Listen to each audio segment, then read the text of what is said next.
Alors comment ça sera avec cette merde déjà? Ok, là, ok. C'est parti! Hey. Ah putain, c'est bon, c'est lourd maman là. Putain, tu me fais chier. Oui, Baja, oui, c'est bon. Va voir tes copines. Salut les gars, c'est Arnaud de Bodytime, j'espère que vous allez bien. Petite vidéo dédicace aujourd'hui aux personnes qui veulent travailler leur pec.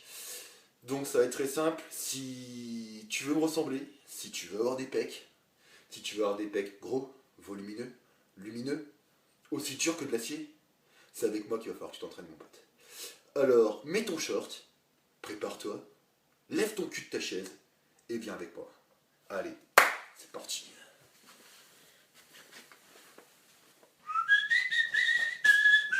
Alors les gars, ça rigole moi maintenant.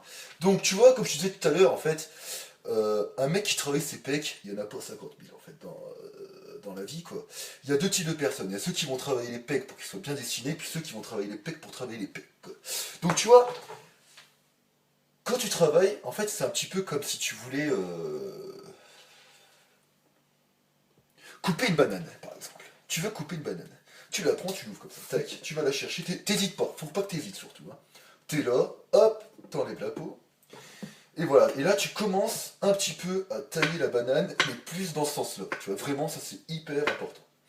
Donc, parce que souvent les mecs te parlent, ouais, faut faire gaffe à la lime et tout, tu vois, travailler, faire attention à l'alimentation, c'est des conneries ça, c'est pas vrai. Donc, tout repose sur la banane. Si tu maîtrises la banane, tu maîtrises tes pecs. Et si tu maîtrises tes pecs, tu maîtrises beaucoup de choses. Voilà, donc je vais te faire rapidement une petite liste de ce qu'il y a de plus important à avoir quand tu travailles tes pecs. Suis-moi. Alors, t'es toujours là, c'est vraiment cool. Donc écoute-moi bien, si tu veux travailler tes pecs, il te faut une paire de gants type MMA, comme dans les vrais. Un petit protège-dents, toujours efficace si jamais il y a une bagarre qui se déclenche. Alors oui, un slip de couleur noire, de préférence, attention aux traces de pneus. Toujours avoir la photo de son pote, champion des MMA. Là oui, bien évidemment. Pour l'effort juste après. Et une petite pomme. Et là, on n'est pas trop mal. Amen, alléluia, et ça... Hey les gars, alors, on fait moi les malins d'un coup. Bon, j'espère que t'as bien eu le temps de récupérer tes affaires. J'espère que t'as pris les conseils que je t'ai donnés. Parce que là, maintenant, à partir de ce moment-là, on va se mettre en tenue. J'espère que t'as compris. Donc, qui dit tenue, dit tenue. Merde! Putain, alors écoute, il y a un petit problème technique. C'est pas la bonne tenue, celle-là. Donc, on la remet. Voilà, là c'est la bonne tenue. Donc comme tu peux le voir, petit Marcel, le petit short, les gants des MMA, normalement, t'es au top. Je tiens à m'excuser, j'ai oublié un petit détail hyper important également. La photo de son pote, toujours un grand champion des MMA, doit toujours être disponible avec vous pour l'entraînement. Est-ce que c'est clair les gars? Est-ce que là c'est bon? Donc, sur ces entrefaits, on récupère ce qu'il faut et on va à la salle. C'est parti. Eh ouais les gars, je suis de retour, on est ici dans ma salle de sport, comme vous pouvez voir derrière moi, le banc de muscu, il est prêt, il est chaud. Donc rapidement, avant de commencer les choses sérieuses, ce qu'il faut savoir, c'est que derrière vous, ici là même, il y a 40 kg de fonte. Donc ça va être extrêmement chaud, chaud, chaud. Cacao. Ouais, j'aime bien les mots. Allez, on y va. Donc on travaille sur des répètes de 12. Hein.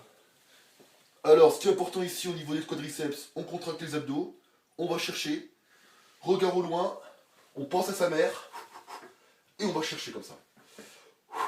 Ah, j'ai oublié.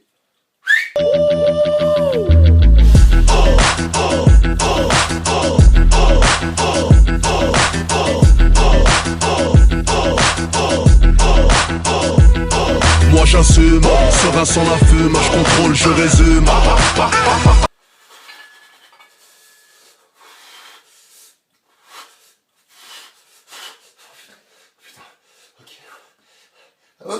secours. Thibaut. Ah, Thibaut, y a quelqu'un ou pas là?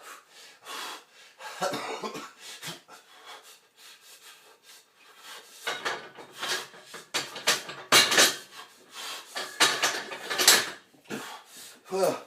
Donc, vraiment important, tout ce qui est vraiment contrôle des pets, tu vois.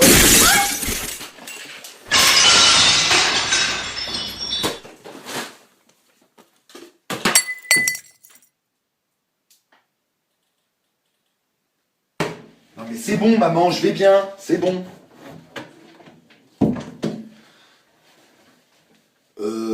Bon, tout d'abord, je tiens que ce soit clair. Ce que j'ai sur la gueule, parce que bon, ce qu'il faut savoir, c'est que avant d'être professionnel de la fonte, avant, je suis toujours, j'étais boxeur. Donc je me suis fait ça à la suite d'une chute, d'un hypercute, tu vois. Donc voilà. Donc ce qu'il faut savoir maintenant, les gars, c'est qu'à chaque fois que vous finissez une séance de pec, il faut toujours faire une petite démonstration.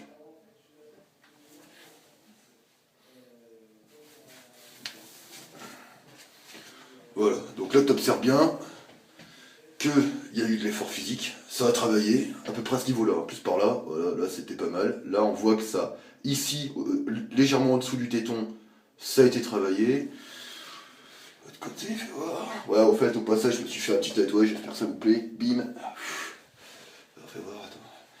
Alors attends, faut assurer. Attends. Normalement tu peux faire bouger les pecs.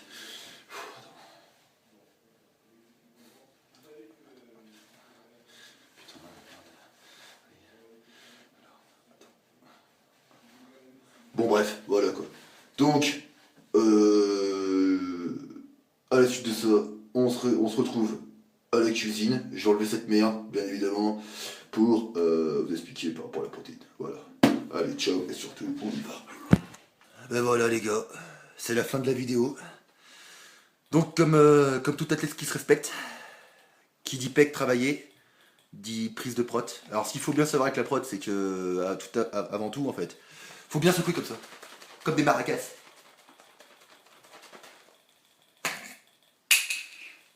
Alors sur ce, passez une bonne fin de journée, et puis à la prochaine. Et surtout, gardez la pêche. Allez, ça c'est bon. Ah, c'est dégueulasse, j'ai mis de la farine dedans en plus. Ah,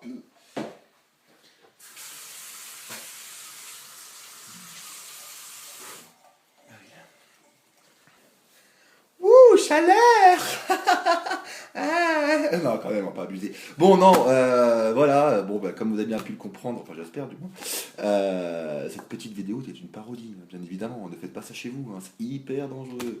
Donc, voilà, donc juste petit mot rapide pour remercier avant tout mes colocs, qui ont dû supporter toutes mes conneries là pendant 2 jours, entre je pousse les meubles, je fais ci, je fais ça, attendez, faites pas de bruit, enfin bon, c'est une galère. Donc je les remercie, donc je remercie Thibaut Cotte, et Jason et Léa pour leur patience du coup. Petite dédicace rapide à Lucie de Briançon, normal.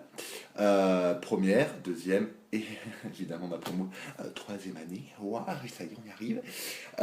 L'hôpital de Briançon, le CHB, Ron Azur, la Ragne, enfin bon, tutti quanti quoi. Petite pensée pour mes formateurs toujours. Ça, la personne que vous voyez juste ici n'est autre que monsieur Alexis Espara, qui est boxeur, enfin, qui est boxeur semi-professionnel et qui va bientôt rentrer dans le championnat MMA pour l'une des premières en France, parce qu'il est français et il va pas tarder à attaquer le championnat. Donc je vous souhaite d'aller le voir. D'ailleurs, il combat, si mes souvenirs sont bons, je crois que c'est le 12 juin, donc c'est pas tout de suite, à Marseille. Donc si vous voulez venir avec moi, il n'y a pas de souci, on ira le voir, on va le soutenir un petit peu. Et puis voilà, pas plus quoi. Et gardez bien à l'esprit les enfants, que dans la vie, on peut vous enlever plein de choses. Mais s'il y a bien un truc qu'on vous enlèvera pas, enfin qu'on m'enlèvera pas à moi, c'est la déconne et l'humour. Sur ce, bonne journée, et à plus. Allez, je vais réviser mes cours. Oh les boules. Non mais allô quoi. Oh putain, c'est trop bon d'être con. Qu'est-ce que c'est bon d'être con.